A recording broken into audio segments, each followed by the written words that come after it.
Mirëdita. Së pari duhet I shpreh falenderimet dhe mirënjohjen kryeministrit të Belgjikës, I cili e dha fjalën dhe e mbajti fjalën brenda një kohe të shkurtër, duke ardhur sot të vizitojë Tiranën dhe duke riafirmuar miqësinë që na lidh dhe vullnetin dhe dëshirën e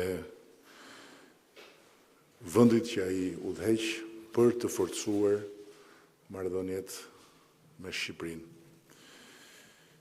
Jemi takuar në mënyrë të përsëritur së fundmi dhe kemi diskutuar për perspektivën europiane të Shqipërisë, por jo vetëm, edhe për përpjekjet që mund të bëjmë së bashku për të rritur nivelin e bashkëpunimit ekonomik dhe tregtar, I cili për hir të vërtetës nuk e pasqyron nivelin shumë të mirë dhe cilësinë e shkëlqyer të marrëdhënieve politike.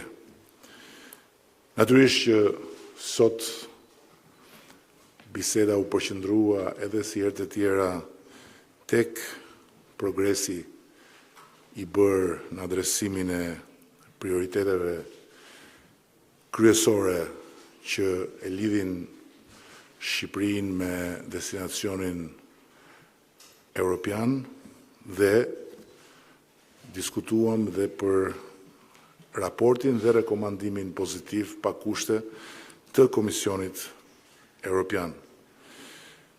Ndam mendimin se me marrjen e këtij rekomandimi nis një fazë e re për vendin, sepse I gjithë procesi I integrimit është një proces për vendin dhe për ardhmërinë e tij të bazuar në një shtet modern dhe institucione demokratike për cilat ndihmon jashtëzakonisht ky proces dhe nga ana tjetër sigurisht që folëm edhe për sfidat e mëdha që lidhen me këtë proces në vijim.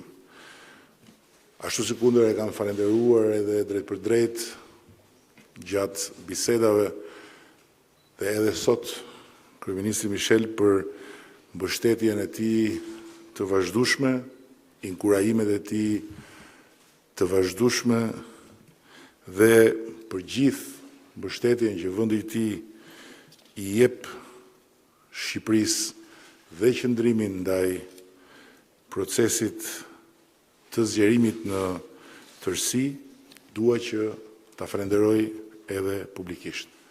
Ne besojmë që Shqipëria meriton një vendim për të hapur negociatat. Natyrisht jemi të vetëdijshëm që hapja e negociatave nuk është fundi i përpjekjeve tona, po është fillimi i një faze të re dhe të gjatë përpjekjesh dhe kemi besim se në këtë përpjekje kemi edhe mbështetjen e Belgjikës dhe të miqve dhe partnerëve tanë europian. Pa dyshim dhe jo e fundit për nga rëndësia, diskutuam edhe për rajonin, diskutuam për ecurinë e procesit të bashkëpunimit rajonal, për intensifikimin e marrëdhënieve rajonale dhe nuk është rastësi që kryeministri Michel ndalojë në Tiranë, por do të vazhdoj vizitën e tij më pas në Beograd, duke dhënë një mesazh të qartë mbështetje dhe inkurajimi për rrugën e re ku ka hyrë rajoni dhe për intensifikimin e marrëdhënieve dy dhe shumë palqe mes vendeve të rajonit.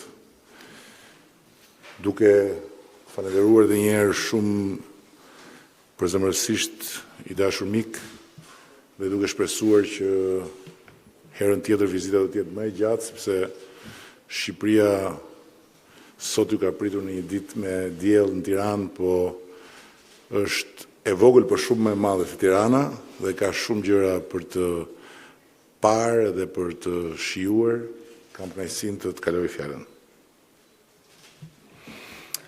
Merci beaucoup. Je souhaiterais naturellement commencer par Sigurisht do doja të filloja duke falenderuar kryeministrin Edi Rama për ftesën e tij dhe për pritjen e tij. Dhe siç e tha kryeministri, patëm rastin, kemi pasur rastin me shumë raste të takoheshim, disa herë në anë të takimeve ndërkombëtare, ndonjëherë në mënyrë dypalshe, siç ndodhi para disa javësh në Bruksel, ku patëm rastin të shkëmbonur në mënyrë të thelluar për marrëdhënie dypalshe ndërmjet Belgjikës dhe Shqipërisë, por dhe për marrëdhëniet ndërmjet Bashkimit Evropian dhe Shqipërisë. Duhet të theksoj disa elemente që duken shumë të rëndësishme. Pika e parë është kjo vendosmëri për të punuar së bashku për të forcuar, ushqyer, konsoliduar marrëdhëniet dypalshe në të gjitha fushat në planin politik, diplomatik, por edhe duke u përpjekur të stimulojmë kapacitetin e përforcimit të marrëdhënieve ekonomike tregtare. Dhe gjatë takimit identifikuam disa iniciativa konkrete dhe ekipet tona diplomatike do të punojnë për t'i thelluar dhe më shumë në kuadrin dypalësh përpjekjet ekonomike, investitorët, botën akademike gjithashtu, botën kulturore, për të forcuar bashkëpunimin, mirëkuptimin reciprok dhe për të ushqyer këtë partneritet të fortë të miqësi diplomatike që na bashkon. Kjo është pika e parë e rëndësishme. Pika e dytë, kemi patur rastin gjithashtu të përmendim një sfidë të rëndësishme në marrëdhëniet dypalshe, e rëndësishme gjithashtu për Bashkimin Evropian, çështja e emigracionit. Partneriteti në fushën e emigracionit, kjo është e rëndësishme, duhet të theksoj përpjekjet që janë realizuar dhe që vlerësohen shumë me të drejtë nga autoritetet në drejtimin e kryeministrit për të pasur një partneritet të ndershëm, cilësor në fushën e emigracionit. Belgjika e konsideron Shqipërinë si një vend të sigurt dhe është e rëndësishme të punojmë së bashku për të lëshuar mesazhe inkurajuese për të parandaluar format e emigracionit ilegal dhe punojmë të kapur dorë për dorë dhe përpjekjet e bëra janë vlerësuar. Një pikë shumë e rëndësishme që është në qendër, në zemër të shkëmbimeve tona, siç ndodhi dhe sot, siç ka ndodhur dhe më parë gjatë takimeve të mëparshme në Bruksel, është ambicia që kemi për të luajtur në një rol kyç në të ardhmen e Bashkimit Evropian, duke mbështetur reformat që duhen ndërmarrë për të thelluar Bashkimin Evropian, për të forcuar dinamizmin ekonomik, për të forcuar investimet, për mirësuar sigurinë e jashtme dhe të brendshme, për të menaxhuar çështjen e migracionit. Por kjo ardhme e Bashkimit Evropian kalon nëpërmjet një vizioni dhe më të qartë të marrëdhënieve tona me vendet e rajonit të Ballkanit. Dhe këtu dua të them publikisht se ne vlerësojmë gjithashtu me të drejtë përpjekjet e rëndësishme që janë ndërmarrë nga qeveria drejtuar nga Edi Rama në fushën e shtetit të drejtës, në fushën e reformës së në drejtësi. Do të inkurajojmë, do vazhdojmë të inkurajojmë të përpjekje kaq të rëndësishme që shihen nga qeveria belge si shumë të rëndësishme. Këto nuk janë të lehta për të zhvilluar dhe për të zhvilluar një kapacitet për afrimin me Bashkimin Evropian. Para disa ditësh u dha një rekomandim i rëndësishëm i Bashkimit Evropian që hap mundësinë pa kushte, këto janë fjalët e Komisionit Evropian, drejt procesit të antarësimit dhe në javët e ardhshme do të ketë diskutime politike shumë të rëndësishme të nivelit të lartë në gjirin e Bashkimit Evropian ndërmjet shefave të shtetit dhe qeverisë në një summit që do ketë vend në Sofje. Do të jetë rasti për të shkëmbyer në lidhje me të ardhmen e Bashkimit Evropian dhe vendet e rajonit. Do të merret një vendim në muajin qershor, i cili do të jetë shumë i rëndësishëm. Dhe ram dakord të mbajmë të ruajmë një dialog të ngushtë ndërmjet me kryeministrin për të nxitur zhvillimet në lidhje me këtë vendim që do merret në muajin qershor. Nuk mund të them tani një vendim zyrtar, por Belgjika do shprehet në muajin qershor. Megjithatë, me shumë qartësi, me shumë vendosmëri, them se ne dëshirojmë në një mënyrë apo në një tjetër të vazhdojmë përpjekjet për afrimin e Bashkimit Evropian me Shqipërinë, gjithashtu aftësinë, mundësinë për të thelluar reformat brenda Bashkimit Evropian dhe për të nxitur thellimin e përpjekjeve brenda Shqipërisë, për të dhënë një sinjal perspektivash pozitive optimiste dhe të marrin parasysh përgjegjësitë zbatimin e reformave në mënyrë që të integrojmë edhe më shumë, dhe ky është një parim i rëndësishëm për Bashkimin Evropian. Sidoqoftë, faleminderit për këtë takim, për të shkëmbim shumë të hapur, të partneritet, dhe jam i bindur për ndershmërinë e vendit tim për të marrë parasysh përpjekjet që janë bërë dhe për të vënë në dukje gjithçka që e mundur që të kemi rezultate të prekshme nga qytetarët e vendit tuaj, që ky afrim mos jetë një afrim fasade, por të shprehet me mundësinë për të konsoliduar lidhjet në fusha të ndryshme politike, diplomatike, në fushën e sigurisë, në fushën e menaxhimit të emigracionit, shkëmbime tregtare e tjerë. Faleminderit. Përshëndetje, një pyetje për të dy kryeministrat. Zoti Michel, ju thatë se Belgjika nuk ka një vendim zyrtar ende për sa i përket vendimit për çeljen e negociatave për antarësim të Shqipërisë. Gjithsesi, ju personalisht mendoni se Shqipëria e meriton çeljen e negociatave? Dhe zoti Rama, ju keni bërë shpesh apele kohët e fundit kryetarit të opozitës Basha për të bashkëpunuar për çeljen e negociatave.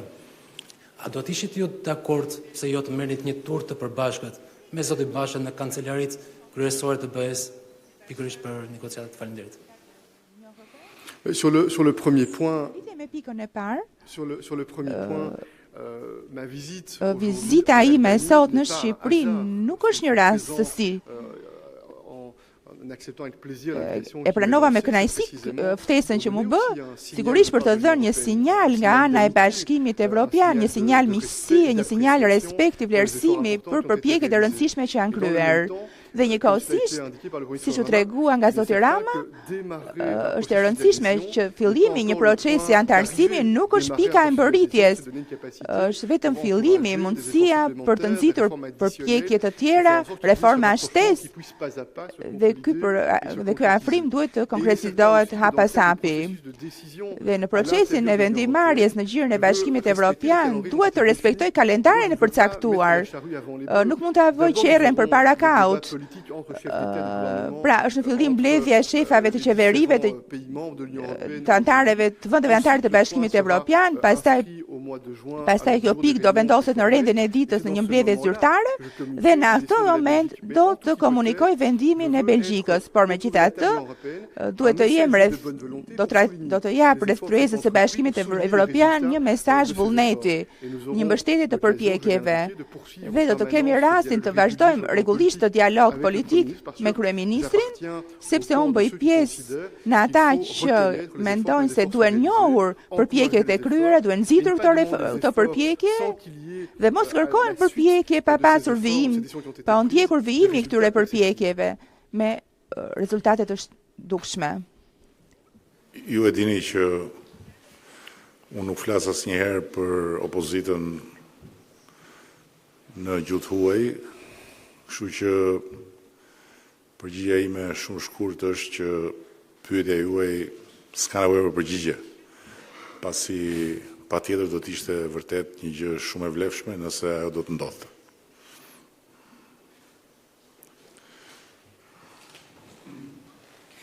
Përshëndetje, Edel Besani nga televizioni shqiptar.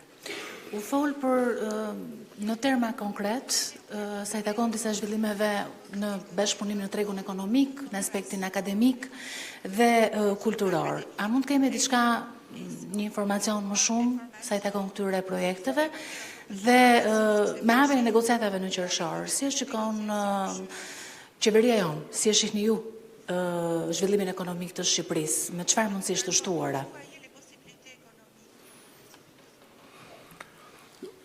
L'ambition que nous avons partagée që ndam së bashku ishte që të kishte një njohje më të mirë, një mirëkuptim reciprok ndërmjet Shqipërisë dhe Belgjikës, jo vetëm në planin politik, jo vetëm në terrenin diplomatik. Ambicia është të shohim se si mund të inkurajojmë, mobilizojmë sektorin privat, investorët, të kemi një njohje, një kuptim më të mirë të mundësive potencialeve të zhvillimit ekonomik, mundësive të partnerariatit në fushën tregtare ndërmjet dy vendeve. Po marr një shembull. Kemi disa ndërmarrje që janë të specializuara në Belgjik në sektorin e infrastrukturës.